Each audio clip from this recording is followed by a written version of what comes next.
Welcome to the United States of Small Business, a podcast where the essence of American entrepreneurship is celebrated in every episode. With host John Quick at the helm, join us as we embark on a journey through the heart of the nation, uncovering the inspiring stories of small business owners from coast to coast. Experience the vibrant energy of bustling cities and the serene beauty of small towns, all while discovering how individuals are turning their entrepreneurial dreams into reality, even against the greatest odds. Each episode brings you face to face with the dreamers, creators, and doers who form the economic backbone of our country, all sharing their spirit of innovation and resilience. Whether you are in the early stages of sowing the seeds for your own business, scaling new heights in your current venture, or simply captivated by tales of grit and triumph, you are in the right place. Tune in on platforms like Spotify, YouTube, Apple Podcasts, iHeartRadio, Pandora, and beyond. For deeper insights and to connect with the heart and soul of America's main streets, visit UnitedStatesOfSmallBusiness.com.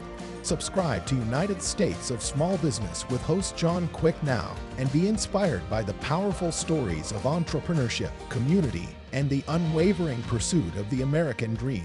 Begin your journey of inspiration with us today. Welcome, everybody, to the United States of Small Business Podcast. I'm your host, John Quick. Today, we have a very special guest, the co-founder of Old Glory Bank, Eric Ohlhausen. Old Glory Bank blends traditional values with cutting-edge technology to provide top-notch mobile banking solutions. Unlike other banks that leak customer data or canceled accounts in 2020, Old Glory Bank is committed to protecting your privacy and supporting your business. Join us as we explore the bank's unique story and its commitment to community support. So without further ado, Eric, welcome to the United States of Small Business Podcast. So glad to be here. Thank you. Well, this will be fun to hear a little bit about your story and to hear a little bit about Old Glory Bank's story. I think it's a very fascinating concept. First, take me back to how did this bank started? Everybody's got their story. I'd love to hear yours. Sure. It has a pretty interesting background to it. I've worked in the financial services industry probably 30 years now. I've been a commercial lender at a bank. I've done a lot of M&A work. But most relevantly, the past 15 years or so, I've worked in financial technology. So a lot of the online and electronic banking solutions being brought to the market. And through that process, I got familiar with a lot of the new innovations occurring and what is sometimes described as the decommoditization of banking, because with online banking, the expression goes that people used to select the bank that was closest to their home, but now with online banking, people can choose the bank that's closest to their identity or their values. And so what that has opened up, because of no longer being limited to just a geographic footprint and the locality of where you're physically located, it does allow for financial services to be more tailored to a particular audience and deliver something that speaks very strongly to that audience. And in our case, it was back in the late 2020 or so, I had observed just a lot of the summer of love and the mayhem that was occurring, and just kind of scratched my head and saying, because I had seen a lot of other financial services addressing the families with teens like Greenlight, or the African American community like Greenwood, or Aspiration, which addressed the environmentally conscious audience. But what I observed was there surely is a large group, if not half the country, we would believe, that was just tired of being beaten down for having traditional American values and love of their country, love of their flag. Tired of watching police be vilified for doing their job. Tired of the military not getting all the due that they deserve. And coupled with that, we started to see a few months later, and some of the folks I spoke to, Mike Ring, who is our CEO, is a longtime friend and associate of mine, started throwing around some ideas. And we recognized that in addition to there being a lot of attraction in the marketplace to a bank that supported the country strongly, but also one that would push back against the cancel culture and push back against data sharing, which are two main points that a lot of big banks sadly have been engaging in with their customers. And so after circulating those ideas in early 2021, we started to attract the attention of some really prominent folks who were very excited about what we were doing and joined us early on as co-founders. Dr. Ben Carson and Larry Elder are two of them who are co-founders and also joined our board. Similarly, Bill Shine, who ran Fox News and was Deputy Chief of Staff in the Trump administration. He's our chairman and executive chairman, and he was an early co-founder. And then also John Rich, the country singer and strong patriot, who's a very outspoken, very prolific speaker in support of our country. And so with a lot of big names like them involved, and then a lot of hard workers like me and my teammates who come out of banking, financial services, technology, and so forth, we brought together an online bank that we've delivered clear across the country now. We're operating, we have customers in all 50 states, both businesses and individuals. And we're excited to have a product that speaks to a lot of people, delivers extremely good technology, and that's one thing we've been able to do with the broad market footprint and the targeted footprint and the scale to support a big investment in technology. So we're really excited about what we're delivering, and just in about a year and a half of having introduced the online bank of Old Glory Bank, we now have tens and tens of thousands of new customers, individuals and businesses, clear across the country. That's pretty awesome. So how has the reception been from folks? I'm sure it's been amazing, but them knowing that, you know, you're not going to cancel them, you're not going to just hand over their data to the federal government. Have people been excited that that's going to be kind of the main feature of your bank? They have, and it's interesting. The data sharing is one. There are a lot of businesses that don't want their customers' data to be shared, and individuals who don't want their data to be shared. There was a lot that was not just reported, but actually revealed in congressional hearing testimony earlier this year. Jim Jordan was leading hearings. Just an egregious level of data sharing by the large banks and the top 10 banks who control over half the deposits of this country and maybe your listeners, hopefully they have seen this, because it's just incredible what was happening, but no subpoenas involved, just voluntarily sharing transaction data, private transaction data of their customers, and searching for things like who on their Venmo transactions noted MAGA or Trump, or who was shopping at a Cabela's or a Bass Pro Shop and therefore might be a firearms owner. Just some real breaches of civil liberties that the large banks were quite willingly cooperating among themselves on how to select data, search for data, and then report it to the feds with completely voluntarily doing so. We've quite publicly stated we will not do that. We would not comply with that. We would reveal any requests like that and push back, and only honor a true law-abiding or lawful subpoena, which, as a law-abiding bank and one who believes in the Constitution and rule of law, we're certainly going to honor that. But that is such a far difference, a big difference from what actually was occurring. So that's an attraction to businesses. And then also the whole cancel culture. And this is something, a lot of folks might have seen that a lot of prominent individuals have been, and kind of outspoken individuals have been canceled. Mike Lindell, Don Trump Jr., Michael Flynn, John Eastman, Trump's attorney, and so forth. But it's also just regular folks, the masses, by the tens of millions. When you start to look at it, where PayPal and Venmo, when they no longer process transactions, legal transactions, but in the firearms industry or even just selling ammunition, then people en masse are being canceled by particular providers online, and the big banks are starting to do that more and more as well. Old Glory Bank exhibited recently, just about a month and a half ago in Dallas at the NRA annual meeting. In January, we were in Las Vegas for the SHOT Show, because we've identified and recognized that our value proposition really speaks well to industries that are aggrieved, one of them being the lawful operators within the firearms industry. Fully,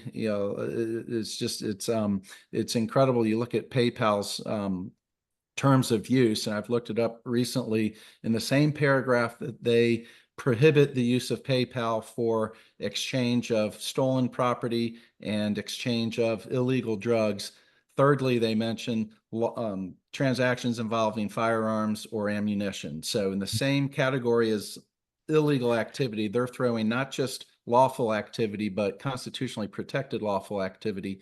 And that's where the offering of Old Glory Bank has really spoken to people, recognizing that there's no service delivery sacrifice in coming to Old Glory Bank. It is a fully operating, functional, a comprehensive set of checking and savings accounts.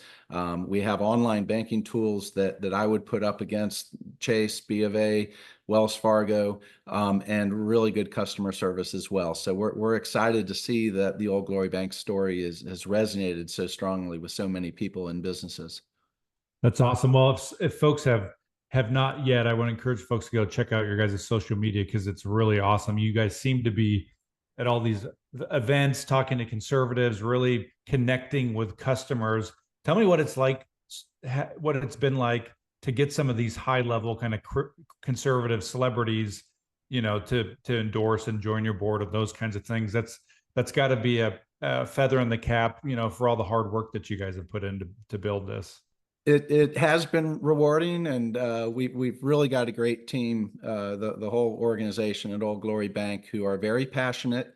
And I'll point out we cross the spectrum of people who just respect the Constitution. One of the goals with Old Glory Bank, when I came up with the idea, was to take politics out of banking. That was the whole point, was to focus on liberties and constitutional protection and free speech. And if there's ever anything that used to be one of the most unifying topics, was the belief in free speech. And yet the cancel culture has really put come down hard on that. But so we've got people and customers as well who I mean, you look at how many veterans who across the political spectrum, doesn't matter where they are politically, they take offense when they see people kneeling for the flag or vilifying the police for doing their job and so forth. And so to see big names get excited about what we're doing certainly pointed out to us that we had really tapped into something. And sometimes we'll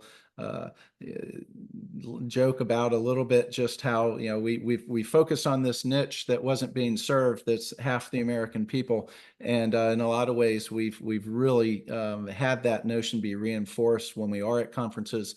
Just a couple of weeks ago, I was in Detroit at the People's Convention that Turning Point had put on, and it is incredible how many people just walking up to our booth would say, I'm with B of A and I hate them, or I'm with Citibank and I hate them. And probably hear that a lot. Of course, our natural response is, well, they hate you too, which is sad. And I come out of the large banking world in years past, and I think a lot of businesses, and it's not just in banking, you see in other industries, whether it's beer companies or the Disneys of the world, who in many ways have lost their way and kind of turned away from a lot of their customers. And there's a large group of people who are very passionate about the topics that we give them a lot of comfort over, not canceling them for their views, and fully protecting their data, not voluntarily sharing it with the feds and the prying eyes of big government. And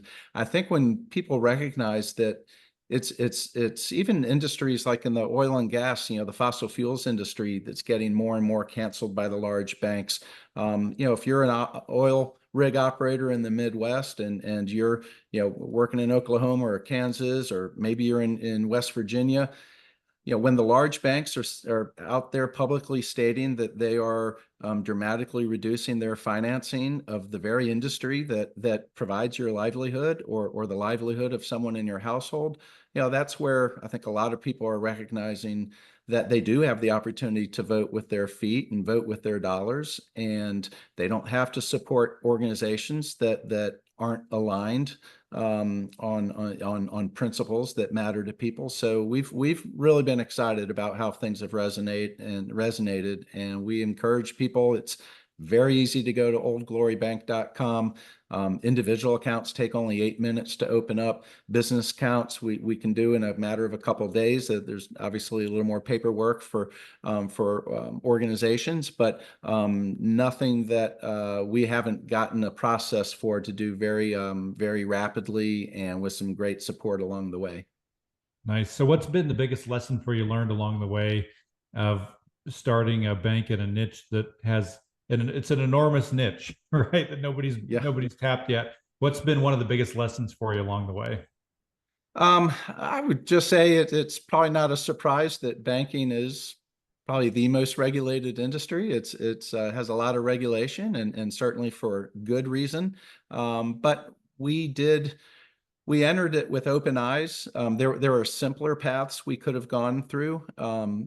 There's a notion or a concept of challenger banks or neobanks that some of the online providers people might be familiar with, like the Chimes of the world, that have tens of millions of customers, but aren't actual banks. They work with a third-party issuer of the accounts behind the scenes. That was an option for us, but we did feel early on and recognize and strongly believe that to fully be able to honor the commitment to our customers, to not cancel them for their views or the industry they operate in, and not share their data voluntarily with the feds and prying eyes just for mere requests. In order to stand by that kind of a commitment, we had to have the autonomy of actually being the bank. And so it's a lot more costly, a lot more resources required in terms of people and technology and so forth to be an actual FDIC insured bank, as Old Glory Bank is. But it's, I would certainly say, worth it. And our customers feel it was worth it because they know they're with a bank that truly is in the position to stand by what they claim. That's awesome. Well, Eric, 20 minutes here has gone by in a flash. Any last minute thoughts here before we head off? I would just say, I first of all, thank you for your interest. It's folks like you that help get the word out, and the bigger and stronger we get, the more of a force we can be. And it's we've certainly embraced the freedom economy and people who are passionate about believing in their country, believing in the Constitution, and just believing in their right to operate and run a business if they're a business owner. And we welcome all individuals and companies to oldglorybank.com. We really are excited to share our story with so many people. Awesome. Well, thank you so much for joining us, Eric. For folks listening in, if you just caught the tail end, I want to encourage you to go back and listen to the whole thing. Old Glory Bank is kind of forging its own path. They protect your privacy and your data, and they have a really great story. So I'll put all the links in the podcast description for folks to go check it out. We hope everybody has a phenomenal rest of their week. And until next time, I'm John Quick from the United States of Small Business Podcast. Thanks, Eric, for joining us. Thank you.